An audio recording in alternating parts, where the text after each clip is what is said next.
നമസ്കാരം. Media one call സെന്ററിലേക്ക് എല്ലാ പ്രേക്ഷകർക്കും സ്വാഗതം. പക്ഷാഘാതവുമായി ബന്ധപ്പെട്ട പ്രശ്നങ്ങളെക്കുറിച്ചാണ് ഇന്ന് കോൾ സെന്റർ ചർച്ച ചെയ്യുന്നത്. പക്ഷാഘാതം അഥവാ സ്ട്രോക്ക് വരുന്ന രോഗികൾക്ക് സംഭവിക്കുന്ന കാര്യങ്ങളാണ് കൈകാലുകളുടെ ചലനശേഷി നഷ്ടപ്പെടുക, സംസാരശേഷി ഇല്ലാതാവുക എന്നെല്ലാം. ചിലർക്ക് ഭക്ഷണം വിഴുങ്ങാനും പ്രയാസമുണ്ടാകാറുണ്ട്. ഇങ്ങനെ സ്ട്രോക്ക് മൂലം സംസാരശേഷി നഷ്ടപ്പെടുന്ന സാഹചര്യത്തിൽ അത് വീണ്ടെടുക്കാനുള്ള ചികിത്സകളും ഇന്ന് ലഭ്യമാണ്.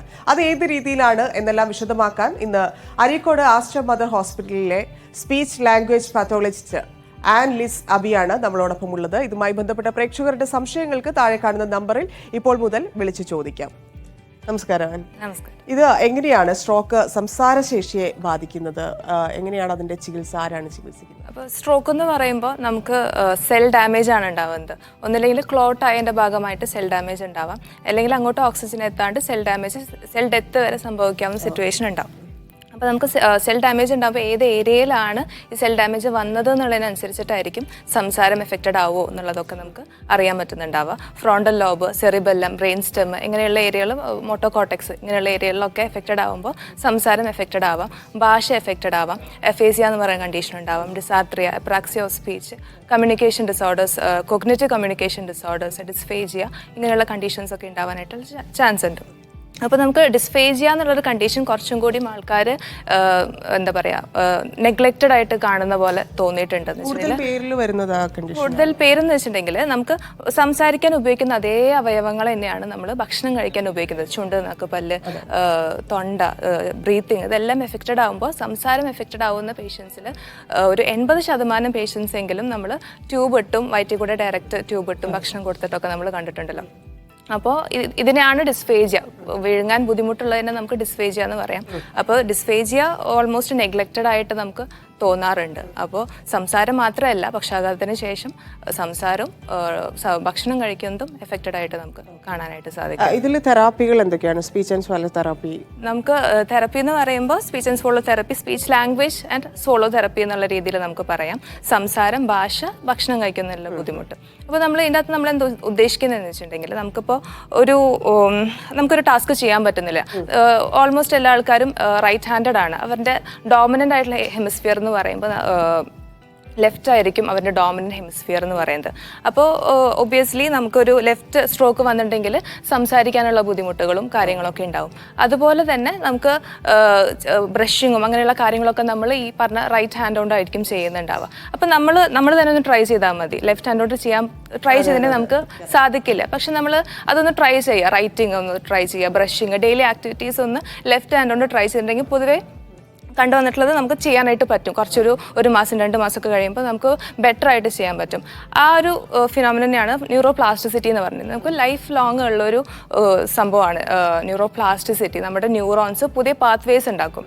അപ്പോൾ ഇപ്പോൾ ഒരു റോഡിൽ ബ്ലോക്ക് ഉണ്ടെന്ന് വിചാരിക്കാം. ആ ബ്ലോക്ക് കാരണം വണ്ടികൾ പോകാണ്ടിരിക്കുമ്പോൾ നമ്മൾ ആ ബ്ലോക്ക് ഉണ്ടായ കാരണത്തിന്, ഇപ്പോൾ റോഡ് ഡാമേജ് ആയതുകൊണ്ടായിരിക്കും. അപ്പോൾ അതിന് പകരം നമ്മൾ പുതിയ പാത്വേ ഉണ്ടാക്കും, അല്ലെങ്കിൽ ആ ഡാമേജ് നമ്മൾ ശരിയാക്കും. അതുപോലെ തന്നെയാണ് നമ്മുടെ ബ്രെയിനിൽ ഈ പറഞ്ഞ ഡാമേജ് ഉണ്ടാകുമ്പോൾ നമ്മൾ എങ്ങനെ നമ്മൾ പ്രാക്ടീസ് ചെയ്യണമെന്നുള്ളതിന് അനുസരിച്ചായിരിക്കും നമുക്ക് പുതിയ പാത്വേസ് ഉണ്ടാവും. ആ സെൽസിന്റെ സിനാപ്സസ് റീഫോം ചെയ്യാനായിട്ട് മെന്റലി പ്രിപ്പയർ ആയിരിക്കണം ഇത് വർക്ക് ചെയ്യാൻ അല്ലെങ്കിൽ പ്രാക്ടീസ് ചെയ്യാനുള്ളത്. അതെ അതെ അതെ അതെ നമ്മൾ പേഷ്യൻസിനെ കൊണ്ട് എങ്ങനെ പ്രാക്ടീസ് ചെയ്യിപ്പിക്കണം എന്നുള്ളത്, പേഷ്യൻ്റെ മോട്ടിവേഷൻ മാത്രമല്ല, നമുക്കൊരു ടൈലേർഡ് മെത്തേഡ് ഉണ്ടാവണം ഓരോ പേഷ്യൻറ്റിനും എങ്ങനെ ചെയ്യണം എന്ന്. കാരണം പേഷ്യൻ്റെ മോട്ടിവേഷൻ, പേഷ്യൻ്റെ ബൈസ്റ്റാൻഡേഴ്സിൻ്റെ മോട്ടിവേഷൻ, അവരുടെ നമുക്ക് തരുന്ന ട്രസ്റ്റ്, ഇതൊക്കെ എഫക്റ്റ് ചെയ്യുന്ന ഫാക്ടേഴ്സ് ആണ്. കംപ്ലീറ്റ് ആയിട്ട് ഇത് അങ്ങനെ നോർമൽ ആവില്ലല്ലോ. എന്ന് വെച്ചാൽ സ്ട്രോക്കിന് മുമ്പുള്ളതുപോലെ ആവില്ലെങ്കിലും ഒരു പരിധി വരെ എത്ര ശതമാനമാണ് ആളുകൾ ഇത് ഓക്കെ ആവുന്നത്?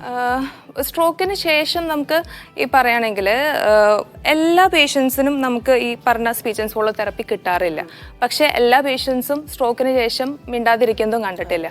അപ്പോൾ സ്പീച്ച് തെറപ്പി കിട്ടിയാലേ ഈ പേഷ്യൻ്റ് ഇമ്പ്രൂവ് ആവുള്ളൂ എന്നുള്ളൊരു അവസ്ഥയൊന്നുമില്ല. ഈ ന്യൂറോ പ്ലാസ്റ്റിസിറ്റി എന്ന് പറയുന്ന സംഭവം ലൈഫ് ലോങ് നമുക്ക് കുറച്ചായിട്ടുണ്ടാവും. ഇപ്പോൾ സ്ട്രോക്ക് വന്നാലും പേഷ്യൻ്റ് ഹെൽത്ത് ഓക്കെ ആവണതിനനുസരിച്ച് ചെറിയ മാറ്റങ്ങൾ ഉണ്ടാവും. പക്ഷേ വേറൊരു ഡിഗ്രിയിലോട്ട് നമുക്കൊരു മാറ്റം കൊണ്ടുവരണമെങ്കിൽ, ഇപ്പോൾ ചെവിവേദന വന്നിട്ടുണ്ടെങ്കിൽ കുറച്ച് ദിവസം അതിനെ മൈൻഡ് ചെയ്യാണ്ടിരുന്നുണ്ടെങ്കിൽ ചിലപ്പോൾ അത് മാറും. പക്ഷേ കറക്റ്റ് മെഡിസിൻ കൊടുത്തിട്ടുണ്ടെങ്കിൽ അത് മാറുന്ന പോലെ തന്നെ കറക്റ്റ് പ്രൊഫഷണലിൻ്റെ അടുത്ത് എത്തിയിട്ടുണ്ടെങ്കിൽ അതൊരു വേറൊരു ഡിഗ്രിയിലുള്ളൊരു മാറ്റം, പേഷ്യൻ്റെ ക്വാളിറ്റി ഓഫ് ലൈഫാണ് നമുക്ക് അവിടെ ഇമ്പ്രൂവ് ചെയ്യാനായിട്ട് ഒരു അവസരം നേരത്തെ കൊടുക്കുന്നത്. ഞാൻ പറഞ്ഞല്ലോ, ഈ സംസാരിക്കുന്നത് പോലെ ഭക്ഷണം കഴിക്കുന്ന അതേപോലെയാണ് സംസാരത്തിനും അതേ അവയവങ്ങളൊക്കെയാണ് ഉപയോഗിക്കുന്നത്. അപ്പം ഈ ഭക്ഷണം കഴിക്കാനുണ്ടാവുന്ന ബുദ്ധിമുട്ടിനെ പലർക്കും അതൊരു വലിയ പ്രശ്നമാണല്ലോ. എന്ന് വെച്ചാൽ ഫിസിക്കലി ഡൗൺ ആയി പോകും ഫുഡ് കൂടി ചെന്നിട്ടില്ലെങ്കിൽ. അപ്പൊ അതിനെ എങ്ങനെയാണ് ഓവർകം ചെയ്യുന്നത്? ഇപ്പോൾ നമുക്ക് സ്ട്രോക്ക് വരുമ്പോൾ ഒരുപാട് ഭക്ഷണം കഴിക്കുന്ന ഒരാൾക്കാണ് സ്ട്രോക്ക് വന്നതെന്നുണ്ടെങ്കിൽ ആൾ മുക്കി കൂടെ ഭക്ഷണം കഴിക്കാൻ തുടങ്ങും. മുക്കി കൂടെ ട്യൂബ് ഇട്ടിട്ട് ഭക്ഷണം കഴിക്കാൻ തുടങ്ങുമ്പോൾ ആളുടെ quality of life, mental illness വരെ വരാം, ഡിപ്രസ്ഡ് വരെ ആവാം പേഷ്യന്റ്. ഡിപ്രസ്ഡ് ആയതുകൊണ്ട് ആ പേഷ്യന്റ് ഓവർകം ചെയ്യാതെ ഇരിക്കുക, ഇമ്പ്രൂവ്മെന്റ്. ഞാനൊന്ന് ഇടപെടാണ്. നമുക്കൊരു കോൾ ഉണ്ട്, കോഴിക്കോട് നിന്ന് അബൂബക്കറാണ്. അബൂബക്കർ ചോദിച്ചോളൂ.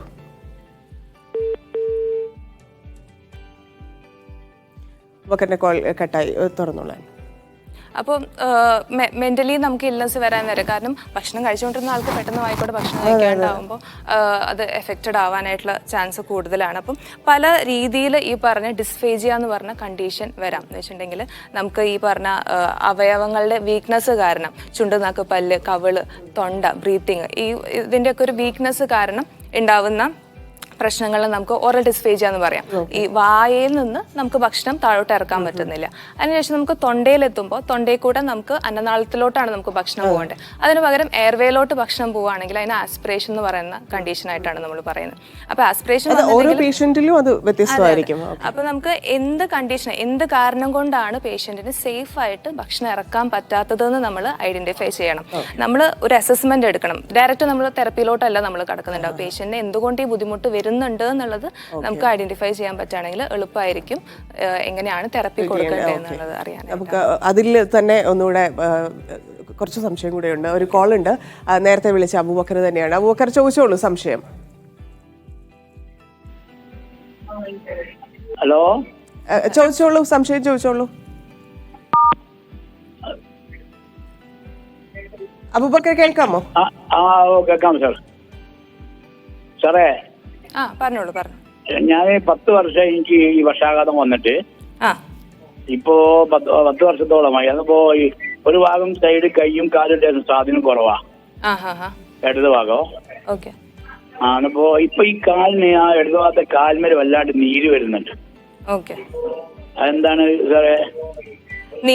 കാലിന്റെ നീരിന്റെ കാര്യം ഡോക്ടേഴ്സിനെ കാണിക്കണം നമ്മൾ ആദ്യം. കാലിന്റെ നീര് വേദന അങ്ങനെയുള്ള കാര്യങ്ങളൊക്കെ നമ്മൾ ഫിസിയോതെറപ്പിസ്റ്റ് എന്നുള്ള ഒരു പ്രൊഫഷണൽ ഉണ്ട്. അപ്പൊ ആളെ കാണിച്ച് എക്സസൈസും കാര്യങ്ങളും എന്തൊക്കെയാണോ ചെയ്യേണ്ടതെന്നുള്ളത് അവരാണ് പറഞ്ഞുതരാം. ഭക്ഷണം കഴിക്കുന്നതിലോ സംസാരിക്കുന്നതിലോ ബുദ്ധിമുട്ടുണ്ടോ? ഇല്ലല്ല, സംസാരിക്കാൻ ബുദ്ധിമുട്ടൊന്നുമില്ല. ഭക്ഷണം കഴിക്കുന്നതിലോ? ഇല്ലല്ല, ഒന്നുമില്ല. ഓക്കെ, ഒരു കോൾ കൂടിയുണ്ട്. രവീന്ദ്രനാണ് പാലക്കാട് നിന്ന്. രവീന്ദ്രൻ ചോദിച്ചോളൂ. ഡോക്ടറെ സംസാരിക്കുന്നു. ഡോക്ടർ പറഞ്ഞോളൂ. ഡോക്ടറെ ഹലോ, ചോദിച്ചോളൂ, കേൾക്കാം. സംശയം ചോദിച്ചോളൂ. എനിക്ക് സ്റ്റോക്ക് വന്നിരിക്കണേ. പറഞ്ഞു. എത്ര നാളായി? ഞാൻ 6 വർഷമായി ഡോക്ടറെ, 6 വർഷമായി.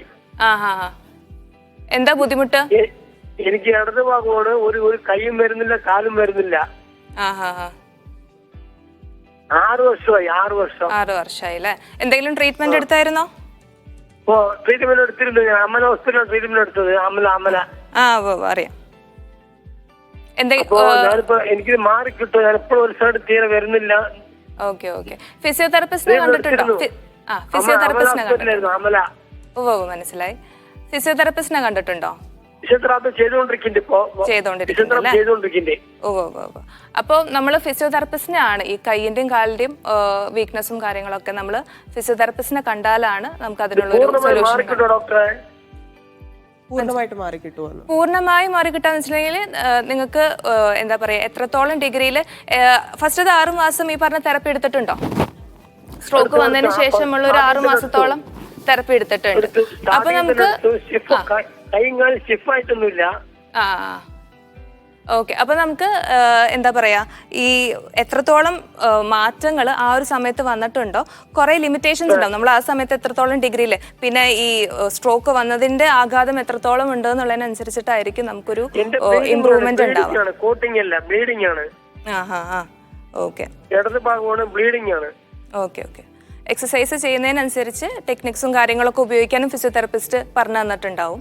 അപ്പോൾ പൊതുവായിട്ട് ക്വാളിറ്റി ഓഫ് ലൈഫ്, നിങ്ങളുടെ ജീവിത നിലവാരം നിലനിർത്താനുള്ള രീതിയിലായിരിക്കും ഫിസിയോതെറാപ്പിസ്റ്റ് നിങ്ങളെ സഹായിക്കുന്നുണ്ടാവുക.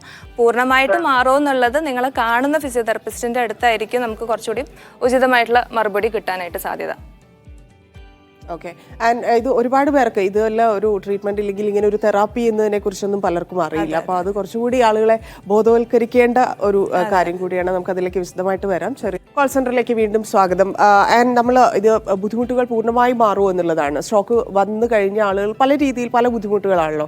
അപ്പോൾ എന്തൊക്കെയാണ് കൂടുതലായിട്ടും ആളുകൾ ഫേസ് ചെയ്യുന്ന ബുദ്ധിമുട്ടുകൾ? അത് പൂർണ്ണമായിട്ട് മാറാനുള്ള സാധ്യത എത്ര ശതമാനമാണ്? അപ്പം നമുക്ക് വന്നപ്പോൾ 2 കോളിലും അവർ ഇത്രയും വർഷമായിട്ട് തെറപ്പി അറ്റൻഡ് ചെയ്യുന്നുണ്ടെന്നാണ് പറഞ്ഞത്. സ്പീച്ച് ആൻഡ് സ്വോളോ അല്ല, അവർക്ക് കാലിലും കയ്യിലും ലിംസിലാണ് ഇഷ്യൂസ് പറയുന്നത്.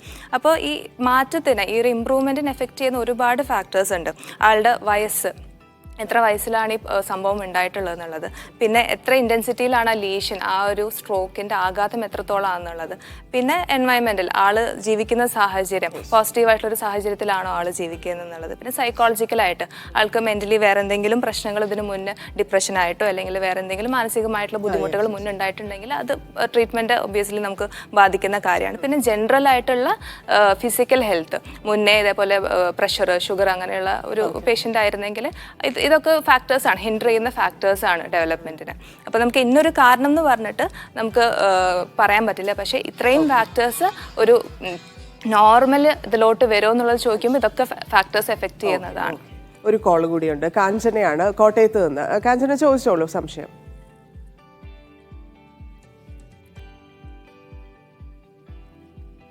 കാഞ്ചന കേൾക്കാമോ?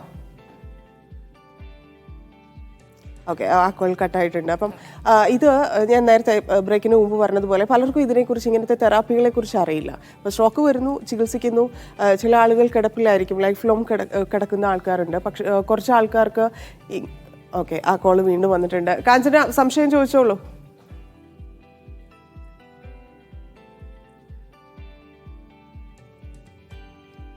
കാഞ്ചന കേൾക്കാമോ? ഓക്കെ, ആ കോൾ കട്ടായിപ്പോയി. അപ്പം ഇത് അറിയാത്ത ആൾക്കാരുണ്ട്. ഇപ്പോഴാണ് എനിക്ക് തോന്നുന്നു, റീസെൻ്റ് ആയിട്ടാണ്, ഒരു 10 ഇയേഴ്സിന് ശേഷമാണ് ഇത് തെറാപ്പിയൊക്കെ ചെയ്യാം, കുറച്ചുകൂടി ബെറ്റർ ആക്കാം ലൈഫ് എന്നൊക്കെ ഉള്ളതിനെക്കുറിച്ച് ആളുകൾ മനസ്സിലാക്കി തുടങ്ങിയത്. അപ്പം ഇത് കൂടുതൽ ആളുകൾക്ക് അഫോർഡബിൾ അല്ലാത്തൊരു പ്രശ്നം കൂടിയുണ്ട് പലർക്കും ഇങ്ങനെയുള്ള തെറാപ്പീസ് ചെയ്യാൻ. അപ്പം അങ്ങനെയുള്ളവർ എന്താണ് ചെയ്യുക? ഒന്നത്. 2, ഇത് കൂടുതൽ ആളുകളിലേക്ക് ഈ തെറാപ്പിയുടെ വിവരങ്ങളൊക്കെ എത്തിക്കാൻ സാധിക്കുന്നുണ്ട്, ഹോസ്പിറ്റൽസിനായാലും സെൻറ്ററുകൾക്കായാലും. ഇതിപ്പോൾ നമ്മൾ, ഞാൻ വർക്ക് ചെയ്യുന്നത് ആസ്റ്റർ മദർ ഹോസ്പിറ്റലാണ്. അവിടെ നമ്മൾ PMR എന്ന് പറയുന്ന ഡിപ്പാർട്ട്മെന്റ് ഉണ്ട്, ഫിസിക്കൽ മെഡിസിൻ ആൻഡ് റീഹാബിലിറ്റേഷൻ എന്ന് പറയുന്നത്. അവിടെ എന്ന് പറയുമ്പോൾ നമ്മൾ ഇത്രയും പേഷ്യൻസിന് നമ്മളിപ്പോൾ ന്യൂറോളജി കഴിഞ്ഞിട്ട്, ന്യൂറോ സർജറി കഴിഞ്ഞിട്ട് വരുന്ന പേഷ്യൻസ് ആണെങ്കിലും അല്ലാണ്ട് അതർവൈസ് കിട്ടുന്ന റെഫറൽസ് ആയിട്ടാണെങ്കിലും അവർക്ക് ഇന്ന പാക്കേജ് നമുക്ക് അവൈലബിൾ ആക്കി കൊടുക്കാം. ഇത്ര പാക്കേജിൽ ഇത്ര ദിവസത്തേക്ക് ഇത്ര പാക്കേജ് എന്നുള്ള രീതിയിൽ. അപ്പോൾ ഒറ്റ സെഷന് കൊടുക്കുന്ന പൈസ ആയിരിക്കില്ല പാക്കേജ് കോംബോ ആയിട്ട് എടുക്കുമ്പോൾ നമുക്ക് കിട്ടുന്നുണ്ടാവാം. അതുമാത്രമല്ല, അതിൻ്റെ ഇമ്പോർട്ടൻസ് മനസ്സിലാക്കി കൊടുത്തിട്ടുണ്ടെങ്കിൽ മിക്ക ആൾക്കാരും ഈ പറഞ്ഞ ഇതൊരാവശ്യമായിട്ട് തന്നെ ഐഡൻറ്റിഫൈ ചെയ്യും. ഇത് ഐഡൻറ്റിഫൈ ചെയ്യണമെങ്കിൽ നമ്മൾ ആദ്യം ഈ ബുദ്ധിമുട്ടുണ്ടാകുമ്പോൾ ഇതൊക്കെ ഒരു ബുദ്ധിമുട്ടായിരിക്കും എന്നുള്ളത് നമ്മൾ മുൻകൂട്ടി പറയുകയാണെങ്കിൽ അവർ മാനസികമായിട്ട് അവരെ പ്രിപ്പയർ ചെയ്യേണ്ടതായിട്ടാണ് കണ്ടിട്ടുള്ളത് പൊതുവെ. അപ്പോൾ ICUയിൽ കിടക്കുമ്പോൾ നമുക്ക് മോട്ടിവേഷൻ കൊടുക്കണം, പേഷ്യൻറ്റിനല്ല ബൈസ്റ്റാൻഡേഴ്സിന്. അപ്പോൾ തൊട്ട് പറഞ്ഞു കൊടുക്കണം ഇനി നമുക്ക് ഇതൊക്കെ ചെയ്യാനുണ്ട് എന്ന് പറഞ്ഞാൽ. അപ്പോൾ അതിനനുസരിച്ച് പ്ലാനിങ് അവർ തന്നെ ചെയ്യും. പിന്നെ ഇങ്ങനെയുള്ള ഹോസ്പിറ്റലുകളിൽ പാക്കേജും കാര്യങ്ങളൊക്കെ ആണെങ്കിൽ അവർ ഒബ്വിയസ്ലി എന്തായാലും എല്ലാ ഏജിലും ഇത് ചെയ്യുന്നുണ്ടോ? അതെ, നമുക്ക് ചൈൽഡ്ഹുഡ് സ്ട്രോക്ക് ഉണ്ട്, ജുവനൈൽ സ്ട്രോക്ക് ഉണ്ട്. അപ്പോൾ അതൊക്കെ നമുക്ക് ഈ പറഞ്ഞ പോലെ അങ്ങനെ ഇരുന്നോട്ടെ എന്ന് വിചാരിച്ചിട്ടുണ്ടെങ്കിൽ ചിലപ്പോൾ അങ്ങനെ ഇരുന്ന് പോകും കുട്ടികളൊക്കെ ആണെങ്കിൽ. അപ്പോൾ അവരിനത് ലൈഫ് ലോങ് അത് ബാധിക്കും, അവർ ഫ്യൂച്ചറിൽ അതിനെ ബാധിക്കും. അപ്പോൾ ഒരു റിഹാബ് എന്നുള്ളതിൻ്റെ ഇമ്പോർട്ടൻസ് മനസ്സിലാക്കി പ്രൈമറി ഫിസിഷ്യൻ അല്ലെങ്കിൽ കൺസൾട്ടന്റ് ആരാണോ അതിനനുസരിച്ച് ഉള്ളൊരു കൗൺസിലിങ്ങും കാര്യങ്ങളും കൊടുക്കുകയാണെങ്കിൽ. ഓക്കെ, ആ കോൾ വീണ്ടും ഉണ്ട്. കാഞ്ചനയാണ്. കാഞ്ചന ചോദിച്ചോളൂ ഡോക്ടറോട്.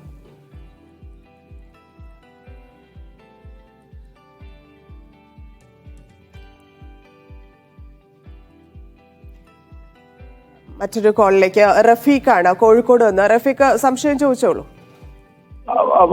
മാഡം, 2 ഷോൾഡർ വേദന, ഷോൾഡർ കാലിന്റെ മസിൽ രാത്രി ആവുമ്പോ ഇങ്ങനെ കേറും. അപ്പൊ ആ അപ്പോ ഹലോ കേൾക്കുന്നുണ്ട്, പറഞ്ഞോളൂ. 2 ഷോൾഡർ വേദന. റഫീഖ് ടിവിയിൽ ശ്രദ്ധിക്കാതെ ഫോണിൽ സംസാരിക്കാമോ? ഫോണിൽ സംസാരിക്കാം. ഓക്കെ, ടി വി മ്യൂട്ട് ചെയ്തോളൂ. പറഞ്ഞോളൂ. ഷോൾഡർ വേദന ഡോക്ടറെ കാണിച്ചിട്ടുണ്ടോ? ഡോക്ടറെ കാണിച്ചിട്ടൊന്നുമില്ല. ഞാനൊരു സ്പീച്ച് ലാംഗ്വേജ് പത്തോളജിസ്റ്റ് ആണ്. ഞാൻ സംസാരവും ഭക്ഷണം കഴിക്കുന്നതിന്റെ ബുദ്ധിമുട്ടുകളും അതിനെ പറ്റിയാണ് നമുക്ക് സംസാരിക്കാനുള്ളത്. ഷോൾഡർ വേദനയൊക്കെ നമുക്ക് ഫിസിയാട്രിസ്റ്റ് എന്ന് പറയുന്ന ഒരു കൺസൾട്ടന്റ് ഉണ്ട്. ഇതിന്റെ ഭാഗമായിട്ടാണോ എന്നായിരിക്കും സ്ട്രോക്കിന്റെ? അത് സ്ട്രോക്ക് വന്നിട്ടുണ്ടോ? ഇല്ല, ഷോക്ക് വന്നിട്ടില്ല. പിന്നാണ് ഭക്ഷണം കഴിക്കുമ്പോൾ വയറ് നിറഞ്ഞു കഴിഞ്ഞാൽ പെട്ടെന്നൊരു ഇത് വരുന്നുണ്ട്. എന്താ വേദനയാണോ അതോ എന്താ വേദന? സൈഡ് വേദന വരുന്നുണ്ട്. ഏത് ഭാഗത്തായിട്ടാ വേദന? വലത്തു ഭാഗത്ത്. കഴുത്തിന്റെ അവിടെയാണോ ഷോൾഡറിന്റെ അവിടെയാണോ? ഷോൾഡറിന്റെ അവിടെ അല്ല, വയറിന്റെ ആ ഭാഗങ്ങളായിട്ട് തന്നെ കഴുത്തിന്റെ ആ ഭാഗം തുടങ്ങിയിട്ട്. ഓക്കെ, ഇത് ഡോക്ടറെ കാണിച്ചിട്ടുണ്ടോ? ഞാൻ ഡോക്ടറോട് പറഞ്ഞിട്ടുണ്ട്. അപ്പോ ഗുളിക കൊടുത്തു. ഭക്ഷണം കഴിച്ചതിന് ശേഷമുള്ള വേദനകളൊക്കെ നമുക്ക് ഗ്യാസ്ട്രോഎൻട്രോളജിസ്റ്റ് ആയിരിക്കും അത് അസിഡിറ്റിന്റെ ഭാഗമായിട്ടും ബാക്ടീരിയൽ ആയിട്ടുള്ള ഗട്ട് ബാക്ടീരിയന്റെ റിലേറ്റഡ് ആയിട്ടുള്ള വേദനകളൊക്കെ വരാനായിട്ടുള്ള ചാൻസ് ഉണ്ട്. അപ്പോൾ ഒരു ഗ്യാസ്ട്രോഎൻട്രോളജിസ്റ്റിനെ കാണിക്കുന്നതായിരിക്കും കുറച്ചുകൂടെ നല്ലത്. ഓക്കെ, നമ്മുടെ വിഷയത്തിലേക്ക് വന്നാൽ ഇത് ഒരുപാട് പേർക്ക് പല പ്രശ്നങ്ങളാണല്ലോ സ്ട്രോക്കിന് ശേഷം. ഇപ്പം നമ്മൾ തുടക്കത്തിലേ പറഞ്ഞതുപോലെ പല രീതിയിലാണ് ബാധിക്കുക. ചിലർക്ക് സംസാരം പൂർണ്ണമായും നഷ്ടപ്പെടാനും ഭക്ഷണം കഴിക്കാനും ഒക്കെയുള്ള ബുദ്ധിമുട്ടുണ്ട്. അങ്ങനെ എന്തൊക്കെ കാര്യങ്ങളാണ് പ്രധാനമായിട്ട് പേഷ്യൻസിനെ ബാധിക്കുന്നത്? അതിൽ ഈ തെറാപ്പിക്ക് ഏതൊക്കെ കാര്യങ്ങളിൽ കുറച്ചൊരു റിലീഫ് കൊടുക്കാൻ പറ്റും? എന്തൊക്കെ തരത്തിലെന്ന് സംസാരം, ഭാഷ, ഈ രണ്ട് കാര്യത്തിൽ നമ്മൾ നോക്കുകയാണെങ്കിൽ സംസാരത്തിൽ തന്നെ വാക്കുകൾ കിട്ടാനുള്ള ബുദ്ധിമുട്ടുണ്ടാവും ആൾക്ക്. അല്ലെങ്കിൽ വാക്ക് അറിയാം, പക്ഷെ അത് എങ്ങനെ പറയണ്ടേന്നുള്ളത് അറിയുന്നില്ല. അപ്പോൾ ഇതൊക്കെ എഫേസിയ എന്ന് പറയുന്ന കണ്ടീഷനാണ്. അപ്പോൾ ഓരോ ഏരിയ എഫക്റ്റ് ചെയ്യുന്നതനുസരിച്ച് ഓരോ ടൈപ്പ് എഫേസിയ ഉണ്ട്. വാക്കുകൾ കണ്ടുപിടിക്കാൻ പറ്റാത്ത എഫേസിയ ഉണ്ട്, പക്ഷെ പറയുന്നത് കേൾക്കുന്നത് മനസ്സിലാവണില്ല, അതുകൊണ്ട് ഉത്തരം പറയാനോ അറിയുന്നില്ല. അങ്ങനെ ടൈപ്പുള്ള എഫേസിയ ഉണ്ട്. അങ്ങനെ ഇത് എല്ലാത്തിനും കോമ്പിനേഷനിൽ ഉണ്ടാവണം. ഗ്ലോബൽ എഫേസിയ എന്ന് പറയുന്ന കണ്ടീഷൻ ഉണ്ടാവും. ഇതൊക്കെ ലാംഗ്വേജ് ഡിഫിക്കൽട്ടീസ്. സംസാരത്തിന്റെ കണ്ടന്റ് ആണല്ലോ നമ്മുടെ ലാംഗ്വേജ് എന്ന് പറയുന്നത്. അപ്പം കോണ്ടന്റ് കിട്ടാണ്ടുള്ള ബുദ്ധിമുട്ടിനെയാണ് എഫേസിയ എന്ന് പറയാം. ഇതുപോലെ നമുക്ക് ചുണ്ട് ഓടിയിരിക്കുക, നാക്കിന് ബലം ഇല്ലാതിരിക്കുക, കവിള് ബലം ഇല്ലാതിരിക്കുക. അപ്പോൾ നമ്മുടെ വർത്താനത്തിന്റെ ഒരു സ്ഫുടതേനെ ബാധിക്കും. അപ്പോൾ ആ ഒരു സ്ഫുടതയില്ലാത്ത വർത്താനത്തിന് നമുക്ക് ഡിസാർത്രിയ എന്ന് നമുക്ക് പറയാം. അതുപോലെ തന്നെ നമുക്ക് വീക്ക്നെസ്സും ഇല്ല, ഭാഷയിലും പ്രശ്നമില്ല, പക്ഷെ നമുക്കൊരു അക്ഷരം ഇപ്പോൾ പ എന്നുള്ളൊരു അക്ഷരം ചുണ്ട് രണ്ടും കൂട്ടിമുട്ടണം. ആ ഒരു സിഗ്നൽ നമുക്ക് ബ്രെയിനിൽ നിന്ന് കിട്ടുന്നുണ്ട്. ആ സിഗ്നൽ കിട്ടാണ്ടിരിക്കുമ്പോൾ ഒരു ആൾക്ക് പ എന്നുള്ള അക്ഷരം എങ്ങനെ പറയണം എന്നുള്ളൊരു പ ആണ് പറയേണ്ടതെന്ന് അറിയാം, പക്ഷെ എങ്ങനെ പറയണമെന്ന് അറിയില്ല. അപ്പോൾ അങ്ങനെയുള്ള ബുദ്ധിമുട്ട് വരുമ്പോൾ മിക്കവാറും കാണാറുള്ളത് ഒരു ചോദ്യം ചോദിക്കുമ്പോൾ പെട്ടെന്ന് ഉത്തരം പറയാനായിട്ട് ആൾ സ്ട്രഗിൾ ചെയ്യുന്നത് നമുക്ക് കാണാനായിട്ട് പറ്റും. അങ്ങനെ പല രീതിയിൽ. ഇനിയിപ്പോൾ ഇതൊന്നുമല്ല, ഡോമിനൻ്റ് അല്ലാത്ത ഹെമിസ്ഫിയർ ഉണ്ടല്ലോ, നമ്മുടെ റൈറ്റ് ഹെമിസ്ഫിയറിലൊക്കെ ഉണ്ടാകുമ്പോൾ കൊഗ്നിറ്റീവ് കമ്മ്യൂണിക്കേഷൻ ഡിസോർഡർ എന്ന് പറയുന്ന ബുദ്ധിപരമായിട്ടുള്ള ചിന്ത, ഓർത്തെടുത്ത് പറയാനുള്ള ബുദ്ധിമുട്ട്, അല്ലെങ്കിൽ ഇപ്പോൾ ഒരു കാര്യം ഒരു സീക്വൻസിൽ ഇപ്പോൾ 1, 2, 3 ശേഷം എന്താണെന്ന് ചോദിച്ചിട്ടുണ്ടെങ്കിൽ ചിലപ്പോൾ പെട്ടെന്ന് കൺഫ്യൂഷൻ വരാം. അങ്ങനെയുള്ള കൺഫ്യൂഷൻസ് ഒക്കെ ഈ പറഞ്ഞ നോൺ ഡോമിനൻറ്റ് സൈഡിൽ വന്നാൽ കാണാനായിട്ട് സാധിക്കും. അപ്പം ഇതിനൊക്കെ നമുക്ക് ഈ പറഞ്ഞ പോലെ ന്യൂറോപ്ലാസ്റ്റിസിറ്റി വെച്ചിട്ട് നമുക്ക് വർക്ക് ചെയ്യാൻ സാധിക്കാവുന്നതാണ്.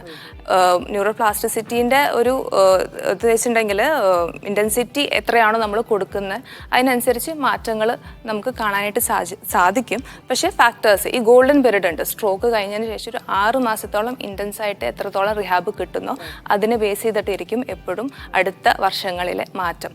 അത് ഓരോ വർഷമാണ്. ഇത് എത്രയാണ് ഇതിൻ്റെ ഒരു പീരീഡ്? എങ്ങനെയാണ് നമുക്ക് ഇത്ര പീരീഡ് എന്ന്? കാരണം 6 മാസം ഗോൾഡൻ പീരീഡ് എന്ന് നമ്മൾ പറയും. ആ ഒരു ടൈം പീരീഡിൻ്റെ ഉള്ളിൽ എത്രത്തോളം നമുക്ക് മസിൽസിനെ സ്ട്രെങ്ത് ആക്കി എടുക്കാൻ പറ്റുമോ അതിനെ ബേസ് ചെയ്തിട്ട് നമുക്ക് അതിൻ്റെ മേലെ നമുക്ക് ബിൽഡ് ചെയ്ത് കൊണ്ടുവരാൻ പറ്റും.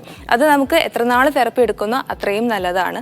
ആളുടെ ക്വാളിറ്റി ഓഫ് ലൈഫ് എപ്പോൾ ഇമ്പ്രൂവ് ആയെന്ന് തോന്നുന്നു ആൾക്ക് തെറപ്പി നിർത്താവുന്നതാണ്. അപ്പോൾ പക്ഷേ ചിലപ്പോൾ ഇനി നമുക്ക് ഇമ്പ്രൂവ് ചെയ്യാൻ ചാൻസ് ഉണ്ടോ എന്നുള്ളതൊക്കെ നമ്മുടെ തെറപ്പിസ്റ്റ് ആരാണോ കാണുന്നത് അവരുടെ അടുത്ത്. നമ്മളൊരു 80% ഇട്ടാൽ പേഷ്യന്റ് 20 ഇട്ടാൽ മാത്രമേ. അതെ, ഞാനത് പറയാനായിട്ടുള്ളൊരു കാരണം എന്ന് വെച്ചിട്ടുണ്ടെങ്കിൽ നമ്മളിപ്പോൾ സിനിമയിലും കാര്യങ്ങളിലൊക്കെ നമ്മളൊരു പേഷ്യന്റിന് സ്ട്രോക്ക് വന്നിട്ടുണ്ടെങ്കിൽ പെട്ടെന്ന് ഒരു ദിവസം വീൽ ചെയറിൽ നിന്ന് എഴുന്നേറ്റ് നടക്കുന്നു, അങ്ങനെയുള്ള ഒരു സംഭവം നമുക്ക് പറ്റില്ല. എത്രത്തോളം ആ പേഷ്യന്റിന് എക്സസൈസും കാര്യങ്ങളൊക്കെ ചെയ്യാൻ പറ്റുന്നു അതിനനുസരിച്ച്. അതുപോലെ തന്നെയാണ് ഒരാൾ സ്ട്രോക്ക് വന്ന അല്ലെങ്കിൽ ഒരു പെട്ടെന്ന് തളർച്ച വന്ന് വീണുണ്ടെങ്കിൽ ജീവിതകാലം മുഴുവൻ ആൾ തളർന്നു കിടക്കുന്നതായിട്ട് നമ്മൾ, അതാണ് ആളുകൾക്കുള്ള അവയർനെസ്. അപ്പൊ അങ്ങനെയല്ല, നമുക്ക് ഇതിൽ നിന്ന് നമുക്ക് കുറച്ചുകൂടെ മാറ്റം കൊണ്ടുവരാനായിട്ട് പറ്റും. തിരിച്ചു വരാം. ഒരു കോൾ കൂടിയുണ്ട്. നാസറാണ് കാഞ്ഞങ്ങാട് നിന്ന്. നാസർ ചോദിച്ചോളൂ. നമസ്കാരം. നമസ്കാരം. ഇത് എന്റെ ഭാര്യന്റെ അമ്മയ്ക്ക് വേണ്ടി ചോദിക്കുന്നതാണ്. ആ അത് പല്ല് പറിക്കുന്നു. അതിന് ശേഷം അമ്മ കേൾക്കുന്നുണ്ടേ? കേൾക്കുന്നുണ്ട്.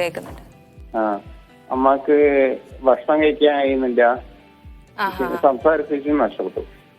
ഓക്കെ, പല്ല് പറിച്ചതിന് ശേഷം വേറെ എന്തെങ്കിലും ബുദ്ധിമുട്ടുണ്ടായിട്ടുണ്ടോ? വേറെ എന്തെങ്കിലും ടെസ്റ്റുകളോ എന്തെങ്കിലും ചെയ്തിട്ടുണ്ടോ? ചെയ്തിട്ടുണ്ട്. ഡോക്ടറെ കാണിച്ചപ്പോ മോട്ടോ ന്യൂറോ ആണ്, മോട്ടോ ന്യൂറോൺ ഡിസീസ് ആണോ? ഓക്കെ, അപ്പൊ ഇത് പല്ല് പറിച്ചതിന്റെ ഭാഗമായിട്ടുള്ള ബുദ്ധിമുട്ടല്ല. മോട്ടോ ന്യൂറോ ഡിസീസ് എന്ന് പറയുമ്പോൾ നാഡികളെ എഫക്റ്റ് ചെയ്യുന്ന പ്രോഗ്രസീവായിട്ട് എന്ന് വെച്ചിട്ടുണ്ടെങ്കിൽ സമയം കൂടുന്നതിനനുസരിച്ച് ബുദ്ധിമുട്ട് കൂടി വരാൻ ചാൻസ് ഉള്ള ഒരു അവസ്ഥയാണ് മോട്ടോ ന്യൂറോൺ ഡിസീസ് എന്ന് പറയുമ്പോൾ. ഇതിനെ നമുക്ക് എന്താ പറയാ, മുഴുവനായും നമുക്ക് റീഹാബിലിറ്റേറ്റ് ചെയ്ത് ശരിയാക്കാൻ പറ്റില്ല. അതിന് പകരം നമുക്ക് കോമ്പൻസേറ്റിംഗ് ആയിട്ട് ആൾക്ക് പകരം എന്തൊക്കെ ചെയ്യാൻ പറ്റും, ആളുടെ ജീവിത ഗുണമേന്മ നിലനിർത്താൻ വേണ്ടിയിട്ട് എന്തൊക്കെ നമുക്ക് ചെയ്യാൻ പറ്റും എന്നുള്ളത് നമുക്ക് തെറപ്പിയിലൂടെ ആളെ സഹായിക്കാനായിട്ട് പറ്റും. തെറപ്പി എന്തെങ്കിലും അറ്റൻഡ് ചെയ്തിട്ടുണ്ടോ? ഇപ്പൊ ഭക്ഷണം കൊടുക്കുന്നത്. ഒരു സ്പീച്ച് തെറപ്പിസ്റ്റിനെ കണ്ടിട്ട് ഈ പറഞ്ഞ ബുദ്ധിമുട്ടുകളെ ഒന്ന് അഡ്രസ്സ് ചെയ്യുക. തെറപ്പി എടുക്കുന്നതായിരിക്കും ഈ ഒരു സ്റ്റേജിൽ നല്ലത്. കണ്ടുപിടിച്ചിട്ടുള്ളൊരു സ്റ്റേജിൽ അത് തെറപ്പി എടുത്ത് മുന്നോട്ട് കൊണ്ടുപോകുന്നതായിരിക്കും എപ്പോഴും നല്ലത്. ഓക്കെ, നമ്മുടെ സമയം പൂർത്തിയാവുകയാണ്. ആൻഡ് താങ്ക് യു ഇത്രയും കാര്യങ്ങൾ പറഞ്ഞതിന്. ഒരുപാട് പേർക്ക് ഇതിനെക്കുറിച്ച് അറിയില്ല, കുറച്ചുകൂടി ആളുകളിലേക്ക് ഇത് എത്തട്ടെ, കുറച്ചുകൂടി ബെറ്റർ ആവട്ടെ എല്ലാവരുടെയും ലൈഫ് എന്ന് വിചാരിക്കാം. Thank you so much.